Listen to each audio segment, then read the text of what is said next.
Again, please identify yourselves and the agency that you're with, and we'll get through as much as we can with Logan. So Logan, right side, third row, the gentleman who's asked one or two questions, but will re-identify himself.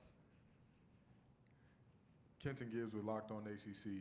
Logan, when people talk about the move up in any type of, going from D2 to D1 or Power 4 or Group of 5 to Power 4, people talk about the trenches being the difference and normally expecting that to be the weak part that lagged behind.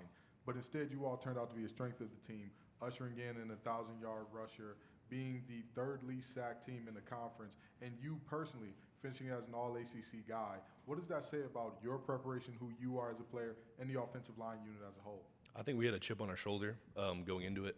A lot of us last year were bounce-back guys coming from Power 4 teams, transferring into the AAC and then eventually the ACC. So getting that opportunity to go in and show that we could do it on an elite level together and kind of push the guys behind us is something I was very thankful for. Logan, left side of the room, way in the back towards the wall. Good morning, Logan. Good morning. I want to know what the current state of the offensive line room is heading into 2025, part one, and then how has your relationship grown with Coach Lashley since when you got here? So we got a couple transfers along with a lot of guys that have played a bunch of football. We do a good job outside of football, building that culture, hanging out, all that kind of stuff. I think we're going to have a great unit moving forward. And Coach Lashley, I'm just thankful that he gave me the opportunity to be at SMU. I kind of got ran out of my last school, and coming here and being the player that I am now here at Media Day is just unfathomable. So I'm really thankful for that. Logan, left side, first row. Dan Tortora, wakeupcalldt.com. You spoke about your appreciation for Coach Lashley giving you new life in college football. Just to reflect on that a little bit deeper, what you learned from the adversity that you had and why SMU truly was the reimagining and the evolution of you as a player. So I was a highly recruited kid out of high school, got a lot of offers, and eventually went to Texas. And I didn't get the opportunity to show what I thought I had at that level as a player. And I'm just so thankful that this staff gave me the opportunity to come in, play in my fourth year, but come in, put some film together, and put some good film out there. Logan, go right side. Follow the center aisle up. Young lady to the right. Kaz Clayton with New Era.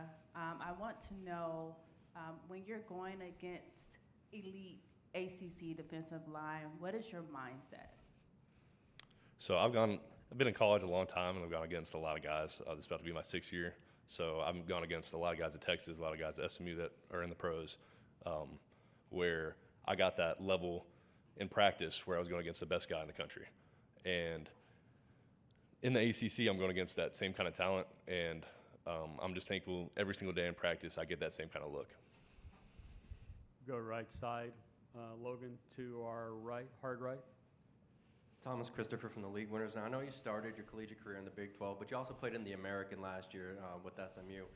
Talking to a lot of coaches and players, they say that the difference between the G5 and the P4 level is within the trenches. Do you believe that to be true based on your experience? So I think the talent level is at the same point, level to level. It's the size. I wasn't going against 6'5", 330 guys when I was in the AAC. And you kind of see that reflect as you go on. Logan, last question from the podium. You've just mentioned the number of years you've been in the game and your age. Do they call you Grandpa in the locker room? What's your role? Yeah, so my nickname's Professor. So I got three degrees. In 3 years, I got my corporate communication degree at Texas. I got my master's in business management and my master's in sports management. So I got a little bit of a degree wall going. So what do you want to be when you grow up? Still figuring that out, but I want to be a football player first, and then from there, we'll figure it out. Any other questions for Logan? We'll have one more to our left. Your last one. Rick Allen, the CW. First of all, whose responsibility is it to get Isaiah cowboy boots? That coach is going to take that. Secondly, as a graduate, obviously congratulations on everything you've done academically. How personal do you as an offensive line take it to protect Kevin each play? I know that sacks are something that offensive linemen hate, Is that something personal that your offensive line worries about to make sure to protect him? Yeah, so, I mean, we love Kevin. Kevin's one of my best friends, and I would hate to see anything happen to Kevin. Kevin can stand back there for 12 seconds and make 8 guys miss if he wants to, but being there and protecting him is something that I take personally. Gotcha. Logan, thank you. SMU, good luck this year. Thank you, sir.